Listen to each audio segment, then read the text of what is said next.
একবার চিন্তা করি দেখো, এই যে দুনিয়ার জমিনের মধ্যে আমরা আছি, আমরা যদি সে আল্লাহরে চিনি নাই বলে আমরা মরা থেকে জিন্দা হইছি, আমার যে দেহটা আমার আল্লাহ রব্বুল আলামিন এত সুন্দর করে বানাইছে, যদি সে আল্লাহ চাইতো আমার দেহর মধ্যে রু না দিয়া আমার দুনিয়ার জমিনও দিলে, আমি তো এখন আমি কবরের তুলে রইলাম, আমি দুনিয়ার মধ্যে আমি আটতাম বইতাম পারলাম না, ওলা না নিসাব হল। এর বাদে আল্লাহ হয়তো কুনতুম আমওয়াতান ফাআহইয়াকুম, বান্দারে তোমারে আমি আল্লাহ রব্বুল আলামিন তোমারে দুনিয়ার জমিনে তোমারে জীবিত বানাইয়া দিলাম। এরপরে তোমার যা কিছু লাগে সব কিছু আমি আল্লাহ পুঙ্খানুপুঙ্খভাবে তোমারে আমি আল্লাহ দিলাম, দিয়া দুনিয়ার মধ্যে তোমার আমি ফাটাইলাম। ও বান্দা, তুমি এর বাদে দিলা আমি আল্লাহর নাফরমানি খান্তা খোদ্দায়। বুঝতে হয়েছে না জিনিসটা? চিন্তার বিষয় না নিকান যে অতক্ষণ আল্লাহ আমরা দান করলো, সম্মানী বানাইল, আমার রূহ দিল, আমার জান দিল, আমার অঙ্গ প্রত্যঙ্গ সব কিছু আল্লাহ আমার দিয়া দিছে।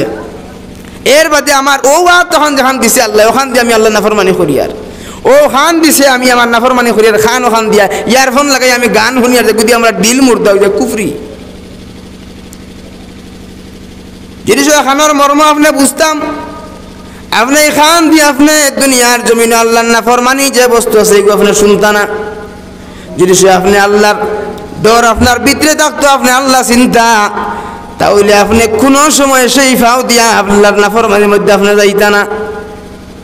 আল্লাহ এখন বান্দারে তোমারে দিছি, তুমি বেটাগিরি করিও না, তোমারে দিছি মরার থেকে চিন্তা করছি, এর মধ্যে তুমি আমার নাফরমানি এখান থেকে কিলা করতে আমি আল্লাহ হইয়া কিন্তু সতর্ক বানিয়ে আবার আল্লাহ দিতরা।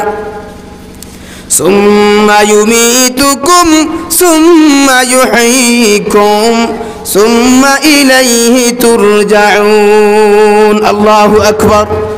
আল্লাহ রাব্বুল আলামিন কইতরা, বান্দারে আমি তোমার দুনিয়ার জমিনের মধ্যে আমি দিয়া দিছি, আর সেই জীবনটা পাইয়া তোমার মন ইচ্ছা মতো তুমি চলরায়, আমার নাফরমানি করদায়।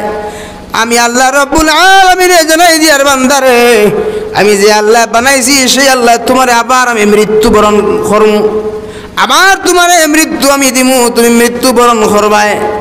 বান্দা আবার তোমারে আমি কবর থাকেন কিয়ামতের ময়দানো আবার তোমার ঈশা আমি আবার তুলমু, আর তুলার বাদে তোমারে আমি আল্লাহ রাব্বুল আলামিন তোমার সেই সমস্ত বস্তুর সম্পর্কে আমি তোমার জিজ্ঞাসা করব। আমি নবীজির হাদিস পড়ছিলাম, লা তাজুলু কদমা আবদিন হাত্তা ইউসআলা। বান্দা যখন কিয়ামতের ময়দানে উঠিব, আল্লাহর নবী ফরমাইন, বান্দায় তার কদম রে তার পাও রে এক জাররা পরিমাণ আগে দিয়ে অগ্রসর করতে পারত না, হাত্তা ইউসআলা, যতক্ষণ পর্যন্ত সেই প্রশ্নের উত্তর দিতে পারবো না আল্লাহর বান্দা এক কদম আগে দিয়ে যাইতে পারত না। আপনারা আমার বাড়ি ধ্যান দিয়ে বুঝুক জিনিসটা, আপনারা সাধারণ মনে করবেন এটা মাতিগুন বহুত গুরুত্বপূর্ণ। এই মাতিগুন খালি আমার না সবর গুরুত্বপূর্ণ, তবে আমি যখন হইয়ার এখন বর্তমানে আমি বানাইয়া হইয়ার নি না হাদিস থাকেন হইয়ার, আল্লাহ নবীর বাণী এগুলা। তো আল্লাহ নবী ফরমাইন, আরে এক ও হাদিসের আগর হাদিস আন হামসিন হোসেন, ফার্স্টটা প্রশ্ন সেই হাদিসের এক রাবি জয়ীফ তারা নেই, হাদিস হাজা হাদিসুন গরিবুন, আর এগুলি হাজা হাদিসুন হাসানুন সহিহুন হইসুন। কিন্তু দুইটার অর্থটা হইল কি? আল্লাহর নবী ফরমাইন, কিয়ামতের ময়দানে একটা কদম আগে দিয়ে দিতে পারত না বান্দায় যতক্ষণ পর্যন্ত আল্লাহর এই ফার্স্টটা প্রশ্নের উত্তর দিছে না। এগুলো সাধারণ বস্তু নি। আচ্ছা, হাসরের ময়দানে আল্লাহ বাদে আর খেয়ে আপনারা এখানে মায়া করবো, আপনারা ছাড়বো খেয়ে? আর নবীজি তো আমরা সকলতা আনানি, নবীজি তো শফাত করি আমরা নিবা, কিন্তু প্রশ্নের উত্তর তো আপনি দেওয়া লাগবে না নি। এবার আমি যদি সে ভুল করি, আমি যদি সে একটা ভুল করি, তা মৌলানা সাহেব উত্তর দেন যদি উত্তর ভুলর মাত মাতুন যদি সেটা হইব নি? আপনারা ভাববেন মিলে তুমি হও, তুমি কি তালাইন করছো? ও আল্লাহ নবী ফরমাইন, এই ব্যক্তি কোনো সময় পারত না সামনে দিয়ে অগ্রসর হইত ফার্স্টটা উত্তর না দেওয়া পর্যন্ত। এই ফার্স্টটা উত্তর আপনারা হইতাম নি, আপনারা একটা একটা করে মনে রাখবানি, মনে রাখবানি আপনারা। তো আল্লাহর হাবিবে ফরমাইন, একটা বন্দা ও দুনিয়ার পয়লওয়ান হল, দুনিয়ার নবাব হল, দুনিয়ার ধনবান ব্যক্তি হল, ও দুনিয়ার রাজা বাদশাহ হল, একটা বার চিন্তা করিয়া দেখিও, যদি সে আল্লাহর প্রশ্নের উত্তর বন্দা দিতে পারে না, সামনে দিয়ে অগ্রসর হইতে পারত না, তাহলে তার অবস্থা কিতা হইব? 1 নম্বর, এখন ফারবারি আপনারা ওখানে আপনারা দিলে দিলে চিন্তা করবা। 1 নম্বর হইল গিয়া আন উমরিহি ফিমা আফনাহু, ও বান্দা তোমার 60 বছর 70 বছর 80 বছর 90 বছর 100 বছর জিন্দেগি তোমারে আল্লাহ দিল, এই যেন জীবন তুমি বালিগ হওয়ার বাদ থাকি তোমার হিসাব অঙ্ক শুরু হয়ে গেল। যেই দিন থেকে আপনি বালিগ হয়েছেন শরীয়তের গণ্ডির ভিতরে, ছেলে হোক চাহে মেয়ে হোক, একটা ছেলে তার বুলুগিয়তের কোনো লক্ষণ দেখা গেছে, যদি সে তার ইহতিলাম হয়ে যায় তাহলে লক্ষণ হওয়া গেছে। একটা মেয়ে যদি সে হায়াত শুরু হয়ে যায়, যেই দিন থেকে শুরু হয়ে যাইব তাই বুলুগিয়তের সিঁড়ির মধ্যে ফাড়া মারি দিছে, ও দিন থেকে শরীয়তের গণ্ডির ভিতরে হামাই গেল। কি করবে না করবা, কোন দিকে হাঁটিবা কোন দিকে চাইবা, তোমার হায়াতের হিসাব, তোমার জীবন যত বছর তুমি বাঁচিবা দুনিয়ার জমিনের সমস্ত হিসাব তুমি আল্লাহর দরবারে দেওয়া লাগবো। যতক্ষণ পর্যন্ত বন্দা তার জীবনের হিসাব দিব না, সেই ব্যক্তি তার কদমরে একটু সামান্যতম পরিমাণ অগ্রসর হইতে পারত না। এখন জীবনের হিসাব যদি আপনারা রাখোই, আমি আপনারা হোক কাছাইন, আমরা জীবনের যদি হিসাব ক্যালকুলেটার মারি যদি আমরা জীবন কিতা করছি না করছি, কিলা আমরা চলছি না চলছি, সেটা আমরা হিসাব দিতাম ফার্মুনি আল্লাহর সামনে, ফার্মুনি। এখন ফারি না হয়ে আমরা বইলে হইবনি, আমরা জীবনের হিসাবটা আল্লাহর কাছে দেওয়া লাগবো, জীবনের হিসাব আল্লাহর কাছে দেওয়া লাগবো।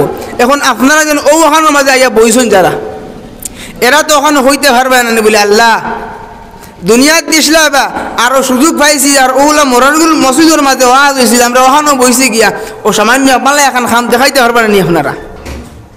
এখানে ভাত করছেন না বালা করছেন? বালা করছেন না আপনারা? এই যেন জীবনের হিসাব যেগুলো আছে এগুলো আপনারা সাধারণ মনে করবা না, সাধারণ মনে করবা না। মা বোন যারা বাড়িয়ে করে আসুন, সবরে আমি সম্বোধন করি হইয়ার, আমরা জীবনের যে হিসাব আছে এগুলো আমরা দিতে লাগবো।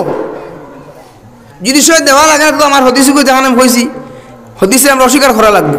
যদি আমরা হদিসে মানি যে এটা হাসাও আল্লাহ নবী হয়েছেন, তাহলে আমরা জীবনের হিসাব দেওয়া লাগবো। 2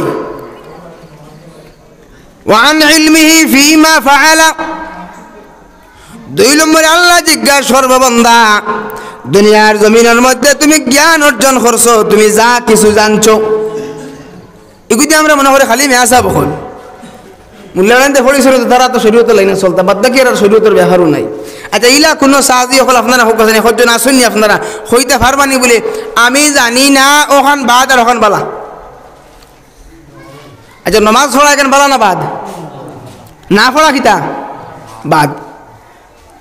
রোজা রাখা বালা না বাদ? বালা। না রাখা কিতা বাদ? হজ করা বালা না বাদ?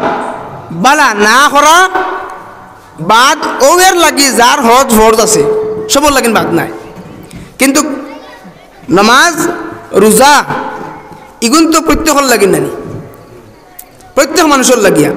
এখন যারা নমাজ পড়ে না এরা বাদ হলো না বালা করলো? এখন ই কান জানা হলো আছে না নমাজ পড়তে লাগবো আমরা, এগুলো ফরজে আইন বাধ্যতামূলক পড়তে লাগবো আমরা, প্রত্যেকের জানা আছে নানি। এর বাদে নমাজ যদি সে ছাড়িতে আমার জ্ঞান এখানে তো কমজোরি নি, আমি জ্ঞানের কমজোরি নি, কমজোরি না তো। যদি সে আমি জানি আর তো এখানে বুঝিতে পারছি না আপনারা আবু পর্যন্ত আমরা সকলে জানি আর তো নমাজ পড়া এখানে ফরজ আমরা লাগিয়া সবে জানি, এখানে জ্ঞান আছে না আমরা? যদি সে নমাজ পড়ি না আমি জ্ঞানী হইলাম, নমাজের বিষয় নিয়ে জ্ঞানী আমি গইলাম নানি, তখন আমার প্রশ্ন করাইব তোমার জ্ঞান সম্পর্কে, তুমি তো জানো নমাজ পড়া ফরজ, তুমি খেনে পড়লাই না, গিয়া প্রশ্নই জানানি। আমি আপনারা ই মহল হিসাবে ওখানে ও মাত মাতিলাম আমি।